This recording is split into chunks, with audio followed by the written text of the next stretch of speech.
አሁን የምንገኘው ዳጋ ነው። ዳጋ እጅግ በጣም ታሪክ ጠገብ፣ ተፈጥሮን ጠገብ፣ ለዓይን የምትማርክ በውስጧም ብዙ በረከትና ዕውቀት ያለበት ታይቶ የማይጠገብ የተፈጥሮ ጸጋ ያለበት ቦታ ነው። ከዚያም ባሻገር ዳጋ በባህር ዳርና በጎርጎራ መካከለኛ ስፍራ ላይ የሚገኝ ነው። ሚድላንድ ነው። አይላንድ ሆኖ መካከለኛ ቦታ ላይ ያለ መቆም መንቀሳቀስ የሚያስችል ቦታ ነው። እንዳያችሁት ሲበዛ ጫካ ነው። ተራራው የተለየ ከፍታ አለው እና ይሄንን ቦታ ከታሪኩም ባሻገር በአቀማመጡ እና ባለው ውበት ለብዙዎች እይታ የሚጋብዝ ነው። ውስጥ ግን ገባ ስንል አስደማሚ ታሪኮች ለማየት ችለናል። ዳጋ በትንሹ 700 ዓመት የሚጠጋ ታሪክ በውስጡ አቅፎ የያዘ ቦታ ነው። ትናንትና የአፄ ፋሲልን ቤተመንግስት ማየት ችለን ነበር። ዛሬ ደግሞ አጽማቸውን እዚህ ያየን። እንዲሁም ጎርጎራ የአፄ ሱስንዮስን ቤተመንግስትና አካባቢውን አይተናል። የእሳቸውንም አጽም እዚህ አይተናል። ከእሳቸው በፊት የአፄ ዳዊትን አጽም እዚህ አይተናል። በርከት ያሉ የቀደሙ ነገስታት አጽም እዚህ ቦታ አለ። ይሄ የሚያስተምረን ነገር በዚያ ዘመን ቤተመንግስት ቦታ ስፍራ መርጠው ትልቅ በሆነ መንገድ መገንባታቸው ብቻ ሳይሆን እነሱም ካለፉ በኋላ የዚያ ዘመን ትውልድ እነዛን አባቶች አጽማቸው ሳይፈርስ ለማቆየት አንዳንዶች እንዳያችሁት ጥፍራቸው ሁሉ ይታያል። በዚያ ደረጃ ለማቆየት የሚያስችል ጥበብ እና የልብ ስፋትም ጥበብ ብቻውን በቂ አይደለም።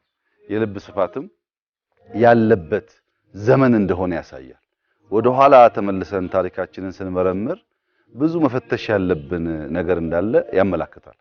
መጽሐፍቶቹ በብዙ ኪሎግራም የሚመዘን መጽሐፍት፣ በብራና የተጻፈ በእጅ ጽሑፍ የተጻፈ መጽሐፍት አይተናል።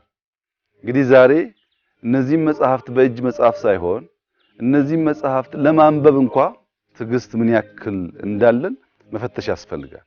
በድሮ ጊዜ የነበረ ሰው ታሪክን፣ ዕውቀትን፣ እምነትን፣ የሀገር ሀብትን በዚያ መንገድ ቆዳ ገፎ አለስልሶ ቀለም ቀልሞ ጽፎ ማኖር ሲችል እኛ ያን አንብበን ለማወቅ እንኳን ያለንን ጉጉትና መሻት ስናይ በብዙ ራሳችን መፈተሽ እንዳለብን ያመላክታል።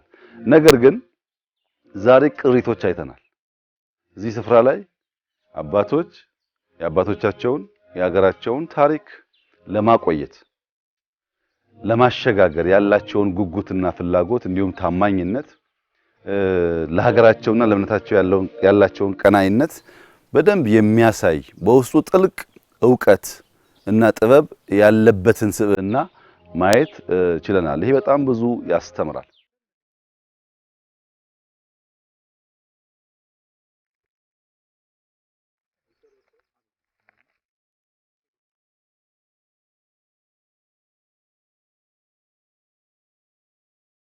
እንግዲህ ለመላው ለኢትዮጵያ ሕዝብ መናገር የምፈልገው ነገር በመጀመሪያ ታሪካችንን፣ መነሻችንን፣ ጅማሯችንን ማወቅ ያስፈልጋል። ለማድነቅም፣ ለመጠበቅም፣ ለመጠቀምም የመጀመሪያው ነገር ማወቅ ነው። ስናቅ እዚያ ውስጥ ያለው የሀብት ጥግ፣ የዕውቀት ጥግ፣ የጥበብ ጥግ እየገባን እየተገለጠልን ስለሚሄድ ካወቅን በኋላ ሁለተኛው ዋነኛው ተግባር ማልማት ነው። ይሄ ቦታ እጅግ ውብ የነበረ ቢሆንም ከለውጡ በኋላ ከ2010 ጀምሮ ነው የቤተክርስቲያን በአዲስ መልክ የታነጸው። አሁን የምናየው የሚገነባው ላይብረሪ ሙዚየም እጅግ የሚገርም ነው። ይሄ ሁሉ ተራራ ሰው ድንጋይ ተሸክሞ ብረት ተሸክሞ ይሄን የሚያክል ስትራክቸር መገንባት ቀላል ነገር አይደለም። ስናየው ቀላል ይመስላል፣ ስራው ግን ከባድ ነው። እዚህ የሚሰሩ ሰዎች በሳምንት አንዴ እንኳን ወደ ከተማ ለመሄድ ድል አያገኙ። ስራውን ለማየት፣ ስራውን ለመደገፍ፣ በስራ ውስጥ ለመሳተፍ፣ ሲያልቅ ደግሞ ታሪካችን ለማጥናት የተሻለ ስፍራ ስለሚሆን ለዚህ መታደላችንን በትልቅ ክብር ነው እኛ የምናየው እና የመጀመሪያው ነገር ማወቅ ነው። ሁለተኛው ነገር እና አሁን እየሆነ ያለው ማልማት ነው። ይሄ ቦታ ከማወቅ አልፈን የመጣንበትን መንገድ በትክክል ብናለማው ሙዚየሙን ብናለማው አካባቢውን ብናለማው ከልማት በኋላ የሚመጡ ጥቅሞች አሉ። ያወቀና ያለማ ይጠቀማል። ይሄ ቦታ ብቻውን ለኢትዮጵያን ክብር ይገልጣል። የኢትዮጵያን የእምነት ልክ ያሳያል። ብዙ ሀብት ያመጣል።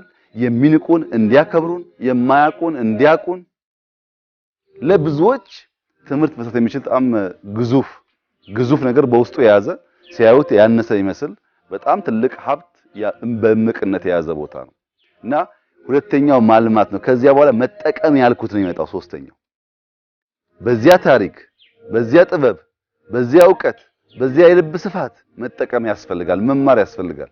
ትውልድ እዚህ ቦታ መጥቶ ታሪኩን ቢያይ፣ እዚህ ቦታ ያሉትን አባቶች ቢያይ ብዙ ትምህርት የሚቀስም ይመስለኛል።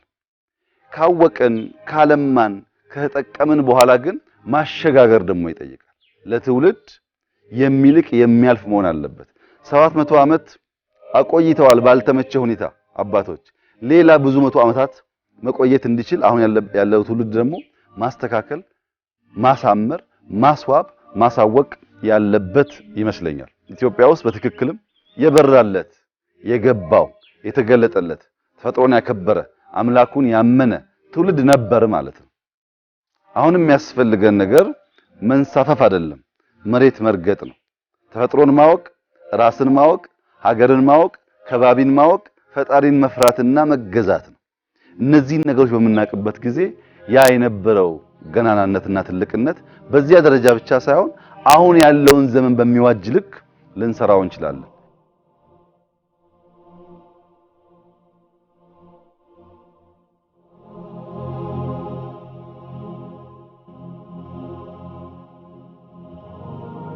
ይሄ ለኛ በጣም ትልቅ ተስፋ ነው።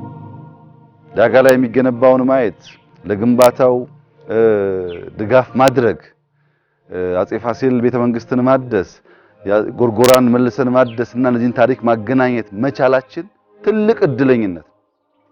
ብዙዎች ለማየት አልታደሉም እንኳን ለመስራት። እኛ ለማየትና በሚገነባ ውስጥ ለመሳተፍ እድል ካገኘን እንደ ትልቅ በረከት እንደ ትልቅ ጸጋ ነው የምንወስደው እና ኢትዮጵያውያን በየቦታው የሚያኮራ ሀብት አለን። በጣም የሚያስደንቅ ታሪክ አለን። የሚገርሙ ሰዎችም አለን። ሙሉ ህይወታቸውን ለታሪካቸው ለእምነታቸው የሰጡ ታማኝ ሰዎችም አሉን። በከተማ እንደምንሰማው ብቻ ሳይሆን ሰው የሚወዱ፣ ሰው የሚያከብሩ፣ በፍቅር ሰው የሚቀበሉ፣ ታሪካቸውን በእንክብካቤ የሚይዙ አባቶችም አይተናል። ይሄ ሁሉ ትምህርት ስለሆነ ከዚህ ተምረን የላቀውን የተሻለውን ለመስራትና ለማሸጋገር የምንበቃ እንዲያደርገን ከምንናገረው ከምናስበው ባሻገር ሐሳቦቻችን መሬት ነክተው የምናይበትን ተፈጽመው የምናይበትን ጸጋና የመከናወን ብቃት ፈጣሪ እንዲሰጠን እንዲያድለን ነው መመኘት መለመን ያለብን። እጅግ በጣም ተስፋ የሚሰጥ የሚያስደስት የሚያኮራ ታሪክ ነው ዛሬ ያየነው። እንግዲህ ኢትዮጵያ ትልቅ ሀገር ናት። ማትጠገብ በውስጧ ብዙ የያዘች ታሪክ ጠገብ ሀብት ጠገብ አስደናቂ ሀገር ናት። እቺን ድንቅ ሀገር ዜጎቿ ስለሆን ለማልማት እድል ስላገኘን እድሉም ለመጠቀም ደግሞ ፍላጎት ስላለን ከህዝባችን ጋር ሆነን ፈጣሪያችን እየለመን በታማኝነት በማገልገል የላቀች ኢትዮጵያ ለሚቀጥለው ትውልድ እናሸጋግራለን የሚል ሙሉ ተስፋ አለን። ባየነው ተደንቀናል፣ ተደምመናል። በዚህ ውስጥ ለመሳተፍ እድል ስላገኘን ፈጣሪያችን እናመሰግናለን። በጣም ደስ የሚል ጊዜን ያሳለፍነው። ብዙዎች በማየት የዚህ ደስታ ተካፋይ እንዲሆኑ እጋብዛለሁ። አመሰግናለሁ።